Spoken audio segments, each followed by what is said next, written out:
Well, thanks for joining us for this month's webinar for the membership of the National Chimney Sweep Guild. And this month, I got together with a couple of people and we had a really great discussion.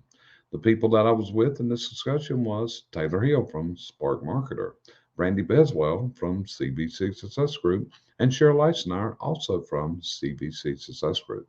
And what do we have as the basis of our discussion?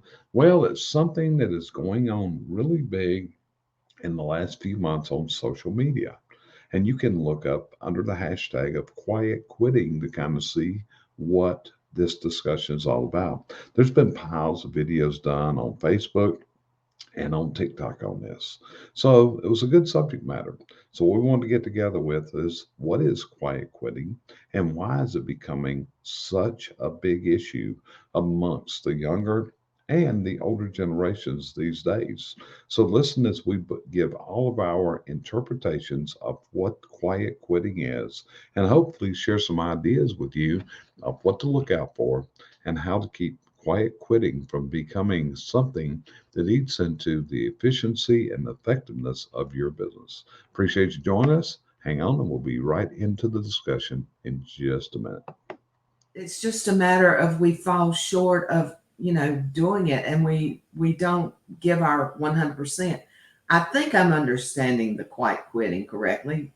Taylor, is that what we're looking at? Someone that just kind of backs out without actually walking out the door. Well, I think there's actually several different ways you can quietly quit. I think the first way that we don't realize that we quietly quit because we just get disinterested in our position and our jobs. And I don't think people realize, if you have staff that is kind of tired of what they're doing and not, but they do it and they this. The other thing is, it's really difficult for a lot of companies, especially small companies, to have a progression where somebody feels like when they start, they can go to the next thing. And, they just feel like they don't have a way to improve anything. And they're not going to the next step. There's no clear pathway, if you will, to the next thing and the next thing. And I think those people are, can easily quietly quit just because they're bored. I mean, they're bored. They don't see a pathway. They don't know what's coming next in their life.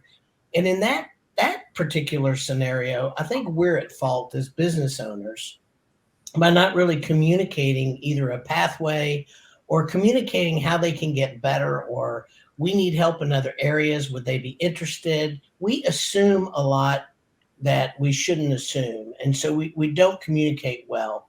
And so for those people that do that, I can see how they do it. And they don't even realize they're doing it. They're just disinterested. Then there's the other side of it, that there are those actively, especially with remote work. And I know that, a lot of the service companies and hearth companies don't have remote workers, but we're hearing more and more of them actually hiring remotely for CSRs and, different positions, maybe accounting and some of those things. The ones I'm concerned about are the ones that actually work remote that already have a full-time job and they're getting multiple jobs and they're just working kind of part-time on every one of these full-time jobs, doing the minimal and doing it intentionally. So I think those are two different things that we have to set aside and say, are we looking at people quietly quitting intentionally? Or are we looking at people quietly quitting because we as business owners are not doing what we need to do? Yeah. And I apologize. It looks like I quietly quit a while ago, and that was completely out of my control. So I had to go out, come back in. So anyway, let's get rocking and rolling with today's subject matter. Taylor, I came back and heard what you said. So like I said, this is an interesting thing that we all have distinct points of view on here. So Cheryl, I'm going to go to you first. What is your point of view as you've done the research, as you've read up on this? And like I said, this is something that we simply saw hitting in the last few weeks on social media. So what's your thought processes, Cheryl? Well, I think we all see it. And as you know, I'm not a big business. So, it makes it a lot harder sometimes, like Taylor said, to be able to work with it and to have all the nuances that it takes. So I've been reading up on it a lot. Does it drive me nuts? Yeah, it does. But I think we're all going to fall privy to this, because I think now, this sounds, maybe it's because social media drives me nuts. I think now that most people seeing that you can quietly quit may expedite it some. I hope I'm wrong. But on the other hand, us as leaders maybe will start noticing it more and fixing some of the situations. Yeah. So Taylor, you were into part of that, but continue on. You were expressing what your point of view is on this quiet quitting phenomena. So go a little deeper. What are you seeing? And Jerry might have also, quietly if you quit would, you again. shared a story with an applicant. There we go again. They applied for a job and his expectations. Can Yeah. you go into a little detail with this, sir? So I'll actually tell two stories. We had somebody that quietly quit last year, and I had no idea how long. I still don't know how long he quietly quit. But the situation was basically everything that he was responsible for. I found out he had offloaded that on other people. So the job was actually getting done. And guess what? He wasn't doing any of it. So it took me about 5 seconds to figure out what was going to happen to him, and he no longer works here. And basically what I realized is I got his entire job absolutely covered, and I saved his salary. I mean, that was a X amount of dollars, substantial amount of dollars that went back to give raises to other people, that took on what he was supposed to be doing. So people can quietly quit in a lot of different ways. And that's a good example of, it's not just about the work getting done, because that's what we always look at, is the work getting done. When the work is getting done and you think that person's doing the work, until somebody raises a flag and says, well, I'm doing this. I don't know why you guys keep asking him to do that. Whoa, wait a minute, So that's one thing. It's that inspect what you expect, kind of a deal. You got to make sure that the people you're assigning to do the work are the people that actually doing the work, because people will offload those if possible. So that's number one. So the second one is when somebody comes in, and I understand with student loans and with all the debt and what it costs for college today, which is, I think that's the bigger problem. My personal opinion is the cost of an education is ridiculous. That and the fact that we push kids to go to college that maybe shouldn't. There are other avenues. That's a different subject, but I think it's part of this. When somebody comes to you and they've got X amount of student debt, they've just gone through college, and they have an expectation of what the job should be paying as opposed to what you can pay. That's another big deal. And if they take your position and are unhappy, they start in an unhappy position.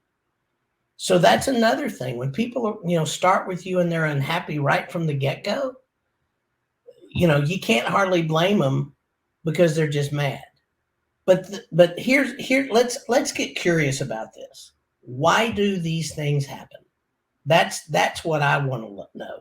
It's not I get the effect on a business. I get the effect on an employee. But talk about, why does it happen?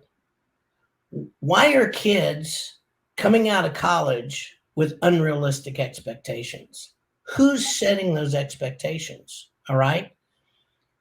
Talked to my business partner yesterday about this. He had a very insightful comment about the media and what the media is talking about. When every business is compared to a multi-million, sometimes billion-dollar business, that's what the media is talking about.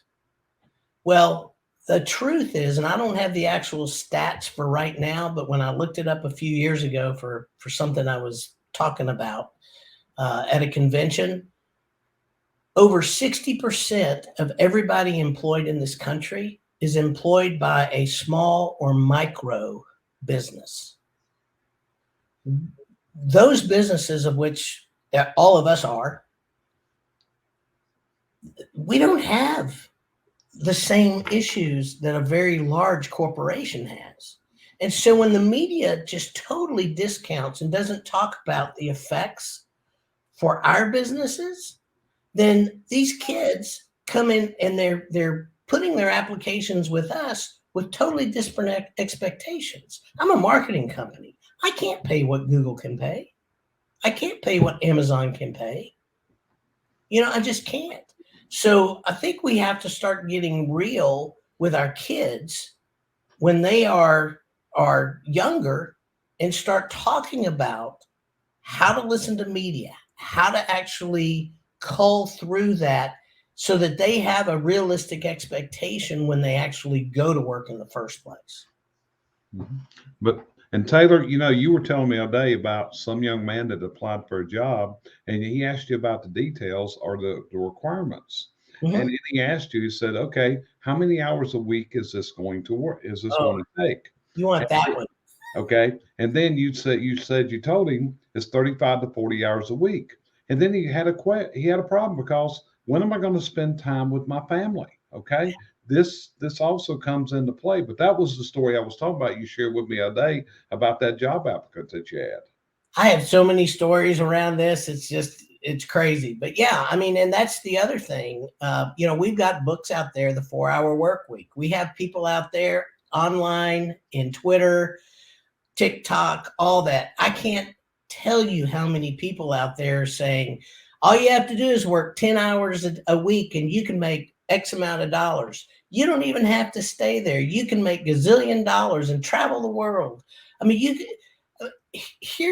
Just get this. The latest statistic survey put out for high school seniors of what do you want to do when you grow up? Do y'all have any idea what the number one thing is that they want to do? Bill Gaines? No. What is it? They want to be an influencer.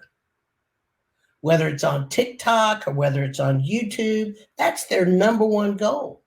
And for every one of these people on TikTok and YouTube that are making whatever, I don't know if they make that money or not. They say they do. Just take them for their face value and say they do make that money.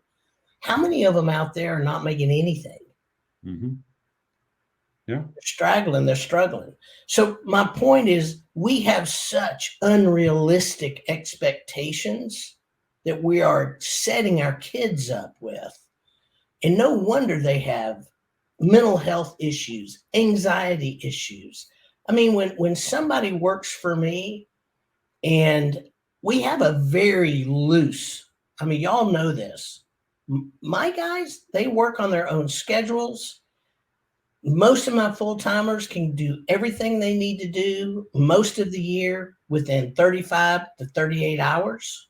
We have a flex Friday. So if they want to work 10-hour days and get things done and take Friday off for 3-day weekends, most of them do that. I don't have a problem one. But when somebody comes to me and says, this job is just anxiety ridden. It's like, why? Why is it? What is it? And they're like, well, I have to talk to people. What? I'm serious. These are some of the things that I've gotten. I just don't want to have to talk to anybody yet. My everything. So what I'm telling you is we got people coming out of schools right now that are, in my view, they are, I hate to use this word, but they're not handicapped in the sense that they can't function, but some of them mentally are having a very difficult time functioning. Yeah. So, Brandy, you did a lot of research. You actually came up with an interesting graphs that you put up just before our broadcast about the percentage of people that are actually quiet quitting right now. And as we go into this, I want you to think, because I'm going to talk about some of the things that you can be looking for to know that this is happening. So, Brandy, your point of view in this discussion. Well, first of all, I have a quiz for you guys. So do you know what who the number one place in the world is for quiet quitting? It's Marketing companies. Canada. Well, it's Canada. We're number 2. The United States is number 2. So I have many thoughts on this. I kind of want to go back to kind of what Taylor said earlier about the employer responsibility. So one of the stats was 79% of employees report they would stop quiet quitting if given more recognition. So I want to talk about the employer's responsibility and also the personal responsibility. So I do believe that that is a huge issue, is just not giving employees the recognition. We know that from our coaching when I meet with CSRs and them not feeling appreciated. So that's where I think like the employer responsibility comes in on. And then we've talked a lot about stay interviews. I think that's where a stay interview, to get inside the person's head and what are they thinking. So hopefully you can prevent some of this quiet quitting.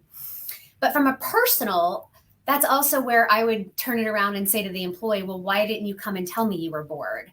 Why didn't you come and tell me you didn't feel appreciated, so that we could have a conversation around that? But that requires a level of maturity that isn't always necessarily there. I also wanted to go into part of the reason that some of these people say they're quiet quitting, which isn't necessarily a bad thing, is they're working for people, myself included, who are older, have these expectations of you have to be on 24/7. And so they're getting emails at 11 o'clock at night from their boss that then they're reading, and then they're stressing about not sleeping. Or they're expected to answer the phone at 11 o'clock at night when the boss calls. And I do agree that there needs to be some boundaries, and those boundaries haven't always been there. Especially from my generation, I was taught you work, you do whatever's asked of you, and put your head down and don't complain. And that hasn't always necessarily been good. And what we've seen is that has led to anxiety and burnout in some of the older population. So quiet quitting in that sense, I think, isn't necessarily a bad thing. However, I think it's that person's responsibility to have that conversation with their employer. Like, hey, when you email me at 11 o'clock at night and I read it and then it keeps me up all night because I'm worried, that's not a good thing. Also, though, on the employer responsibility is it's making sure we have the right fit. So I'll give a couple examples. So I've been interviewing for a CSR person for the winter, an additional one. Interviewed a guy this week, loved him. He was fantastic. But one of the questions I ask every candidate is, if you could have your ideal job, money's not an issue, location's not an issue, what would it be? Well, his would be to work from home. So that told me right there, he's probably not going to be a good fit for me. I was able to then connect him with another company, another chimney company, in fact, on the East Coast that I knew was looking for a remote CSR, and make that connection for them. Had I hired him and then he is offered a remote position 2 months from now, I'm probably going to lose him, and I've spent all that money training him. So it was my job as an employer to realize, hey, this guy's great and he would probably work really hard in here, but is he going to be happy? And the answer is no. So I need to let him go where he can be successful and be happy. Had another gal I interviewed, loved her, offered her the position. She wanted to talk to her wife about it first. Great. She talked to her wife, got back with me yesterday, and she ended up accepting a position with a much larger corporation here in Kansas City. That, going back to Taylor's thing of small business, they had benefits that I can't offer as a small business. But again, that goes back to, I would have loved to have had her, but that was the right thing for her and her wife to do. And they made that decision. And again, now it frees me up to find the person that is going to be happy here in this smaller environment. And then I want to kind of bring up another phenomenon that we're seeing. So we're seeing all these people that have left their jobs during COVID to take jobs that were offering way more money. So there were all these companies like poaching employees and offering them the sky. And now what we're finding is those people are quietly quitting, and those companies are also shutting down, and those employees are going back to their previous employer and begging for their job back. So I don't know if any of that made sense. That was kind of all over the place, but those were just my thoughts at the moment. Yeah. And here's mine. You know, when I looked at this originally, I actually got a couple different ideas of what's behind this. And some of this has been enlightening by reading the blogs, the articles. Randy Pennington, he wrote a blog on this right at the same day that I put out my first video. And he said, I was a person that quiet quitted. And he went through where he had became disenfranchised with the company he was working for. In other words, He didn't feel his value. And Brandy, it's like you said, he didn't feel he was rewarded. He didn't feel whatever. And that's one side of this right here. And it's, again, goes back to what you're saying, which is to celebrate the things. And that's a word that needs to be used, of celebrate. Patting on the back, just telling people thank you, doing a great job, recognizing people. That's one of the solutions right there. But the other is, and I often say this, a client will tell me that someone has resigned. And I said, okay, let's think back a little bit.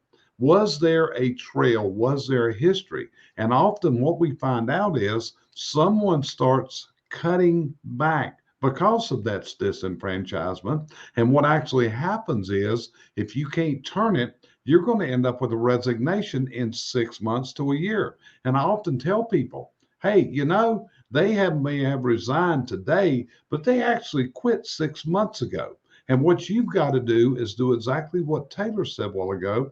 You got to have the processes to examine what the productivity is. What's happening? What is that person turning out?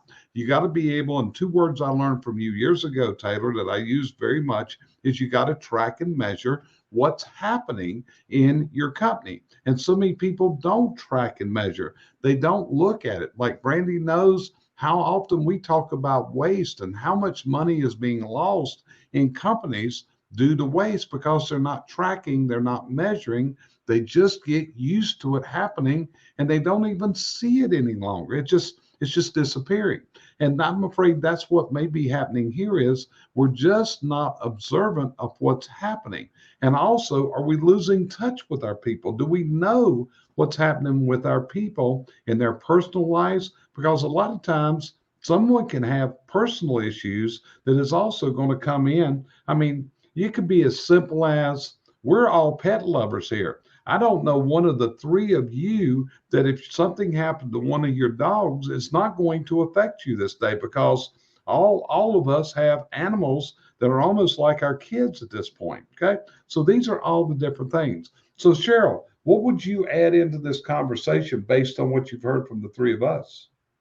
Well, basically, I mean, you're all right. I like Taylor took it to the nth degree there, and there are things that we need to do, but I agree with Taylor. We're fighting the war of the internet, of them speaking to the huge groups or about the huge groups.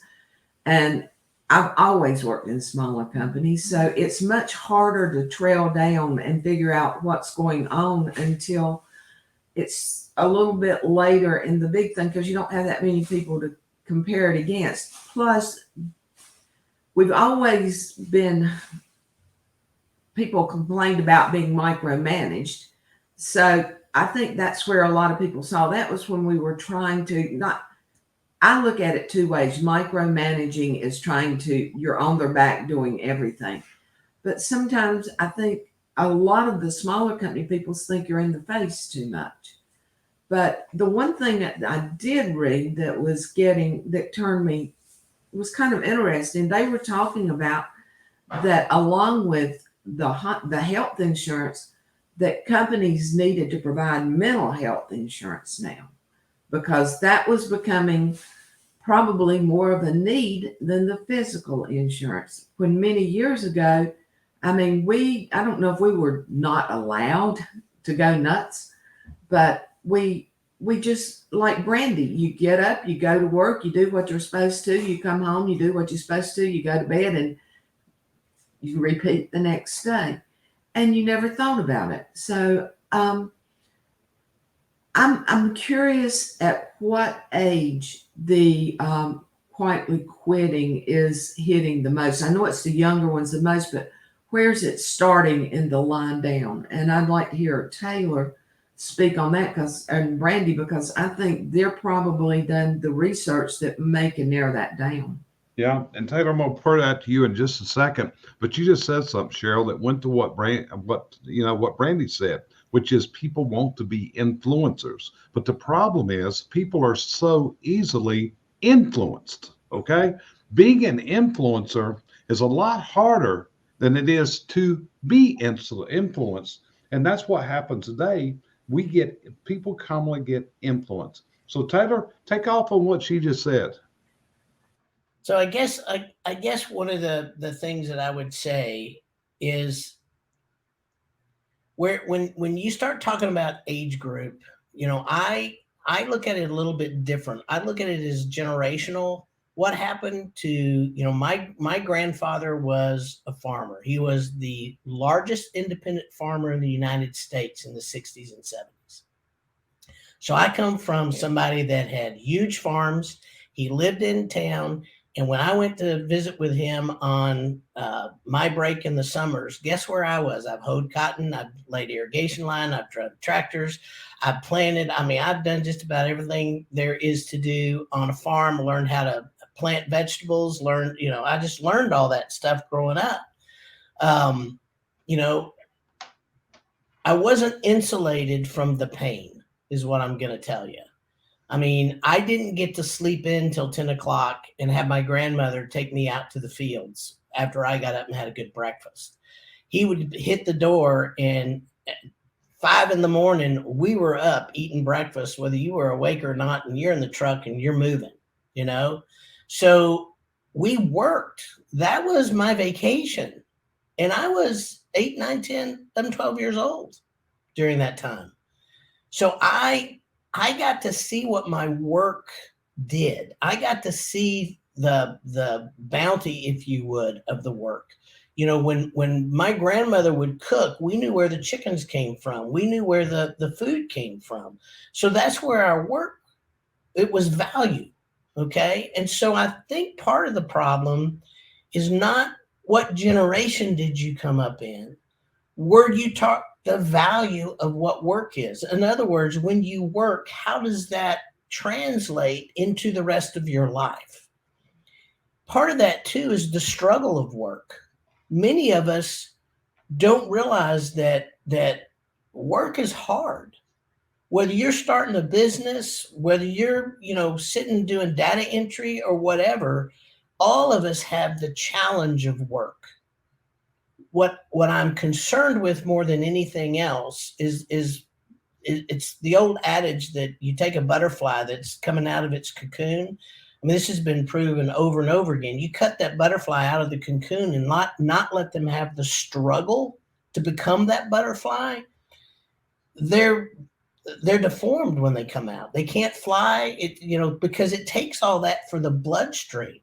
So my biggest concern for our culture right now, this goes to me even further than the quiet quitting. It's the culture that we're in, not letting people struggle to see what the value is. But that's really difficult when the only place that they have to do that is at a McDonald's, that they don't see that there's something intangibly valuable that's tied to the work they do.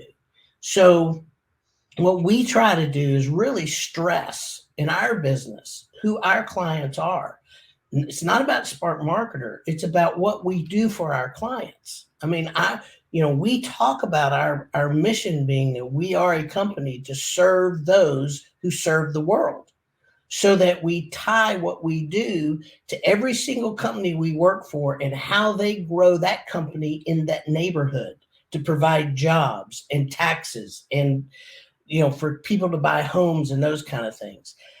You've got to somehow tie that in so that people have a payoff at the end of the day, that they go to sleep at night not worrying what you're talking about beforehand, about the documentary that you had, but they can sleep at night knowing that the work they did today makes a difference for somebody else. Because we as human beings are wired for community. We are wired to love people. We are wired to make differences. We have to show that to our employees and how that works. That's a tough deal.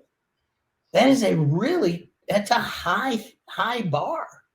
Yeah. Because I know people my age that have quietly quit for years. Yeah. So, Brandy, what would you add on to that? Taylor went very depth and very eloquently. What would you add into that? Yeah, I don't know, Cheryl, back to your question about like what age. I do know that the statistics were showing, which kind of goes back to what you pointed out in the beginning, that this has been happening for the last 15 years. Although I remember we used to call people on the job retired. So we would have older people, was typically the stereotype, who they worked there for 30 years. And so they were doing the bare minimum, just riding the clock because they knew they could retire in a year. So we would call them that. Do you guys know how much money is lost every year across all the world, actually, in quiet quitting? If you had to take a guess, just guess a number. I think it's in the billions, if I remember reading that correctly. I would say it's in the trillions. 1.5 trillion. But Taylor, the USA is 500 billion. So that's probably where you got the billion figure from. Yeah, I think that's so I mean, that's a lot of money we're talking about. Yeah. So Cheryl, back to you. Any other words of wisdom from a non-millennial for sure? What's your opinion today? That I'm really old when you go back to when you look at where people are at now. I think that brings out a feeling of realizing where I'm at in my age is because I, as Taylor, did all of that. I picked cotton, I worked the fields, I took care of the other kids, and we grew up hard. My mother fell when I was 12. And so I became lady of the house. I became the gardener. I became the person that did the work and that grew the vegetables. I don't want to say I wasn't allowed to be a child, but I didn't have the time to be a child. So it gave me good work ethics. And on top of that, I knew my dad and my grandfather would kill me if I didn't.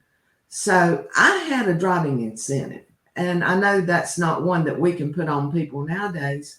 But I do believe that there's got to be some stress, or not stress, some work management in people's lives that, like Taylor said, where you can see what's happening, where you can actually hold what you've done. I remember holding the little peepee, the chickens, and realizing they would soon be big chickens that would lay eggs, and then we'd eat them for lunch on Sunday. So that was where I got a lot of my work ethics. And I think, we talk generational, but I think the word work ethics fits in here also. Yeah. And when you were going through that, remind me, one of the things is it's common we say this, hey, years ago when you were told to jump, it's like your question was how high. And today it is why. But that's actually a good thing because people are now trained to ask questions. But adding to what Cheryl says, I walked uphill to school every mile every day, barefoot in the snow, both ways. Okay. Uphill. I love how you go uphill both ways, Jerry. Both ways. Okay. So, Brandy, what about you? Any closing thoughts? Anything else you would add to our discussion? I think it just goes back to, if you're an influencer in the workplace, make sure that you have your pulse on what's going on with your people. Make sure that you know where their head's at and what they're doing. Are they engaged? Are they not engaged? If you're raising some of the generations coming up, make sure that you're teaching them that accountability. I remember getting so upset years ago. My daughter was in 6th grade and she had left her iPad at home. We were good friends with her teacher. We lived right by the school. I always taught my kids, if you leave it at home, you suffer whatever consequences the school's giving you. And the teacher drove her home to get her iPad. And I was so upset because that was not what I was trying to teach her. Same way, if I don't wake them up, if they have alarms and if they don't get up for school, then they need to suffer those consequences because I'm not going to wake them up for work when they're older. So I think it's about just, if you have that influence, teaching your kids the right way to grow up and be accountable and teaching them that communication. We always learned that communication is the number one problem in our SWATs. You should have that relationship with whoever your manager leader is that you can feel comfortable going to them and having that conversation. That's it. And when we do a SWAT, that's when all this comes out. Like I commonly share with people, we're in here and all comes out today. We got to put it all on the table and we agree not to get butt hurt and we agree not to go out after this over with not intending to share what needed to be shared as we're talking about the weaknesses and the other things. But really important, if you're listening to us, Brandy is going to be able to see later today, since her son is coming home from his first week at college, we will see just what the grade is on when this young man comes back later today. Well, He was I'm complaining, Jerry, about his acne, and I said, well, you have to wash your pillowcase. There you go. So Taylor, what about you? You got any parting words on this? Any more words of wisdom? And you've had some really good input today, my friend. Well, thank you for that. I've got to tell you, Brandy, you'll laugh at this. My mother was an English teacher and a minor in history. My dad was a math teacher, and I never got help with homework. They were like, that's what your teachers get paid for. I grade enough deals. You're responsible for that. And I love it. That was it. Yeah. I grew up the same way. It was like, just because I'm a teacher doesn't mean you're going to get help. So I love it. I get that. I think the thing that I feel, because here's the thing, guys, we can't do anything really about what the media is doing. I can't control that. I can't control, if I hire somebody that's not a good fit and over time, where I control that is at the hiring. That's where I control what I can. And are we going to make mistakes? Absolutely. I still make mistakes, and we're going to continue doing that. But here's something I think we can control. I think we have to figure out in every type of business that we have how to tie what the employee does on a daily basis to a bigger thing, to something that's bigger than themselves and even bigger than your company. You have to tie in that what you do on a daily basis, how that is meaningful to them, because we are all looking for meaning. We want what we do to have meaning so that at the end of the day, we feel like we've accomplished something. There is nothing more detrimental in my mind than going through a day and getting to the end of the day and thinking I didn't make a difference today. Yeah. And as you were talking, Taylor, it brought me back to a broadcast we did just a couple of weeks ago with a young man by the name of Justin. And Justin is a technician that works for A1 Garage Doors. And what he was talking about, and I asked him, told me why you went to work here and why do you stay? And I think what he said were gold nuggets. And these were the three things he said. Number one, I can run it like I own it. I can run it like I own it. Number two, he said, I'm actually making a difference in the world. Okay. I'm actually making a difference. And the third thing he said was, my earnings are up to me. It's how much I invest myself into this. And I'm sure Brandy and Cheryl both agreed. Anybody would have been happy and proud to have that young man on their team. I don't care what you do, because you could train him to do anything, but that type of attitude coming out is unreal. So be aware of this. Quiet quitting is a very real thing. Even though it's recently hit social media, it's really not a recent issue. It's just been out there. But like I said, people are going to be influenced. You can bet a lot of your people are on social media and they're seeing these TikTok videos. They're seeing these things. And it's impregnating the ideas into their minds. So hopefully this has been helpful to you today.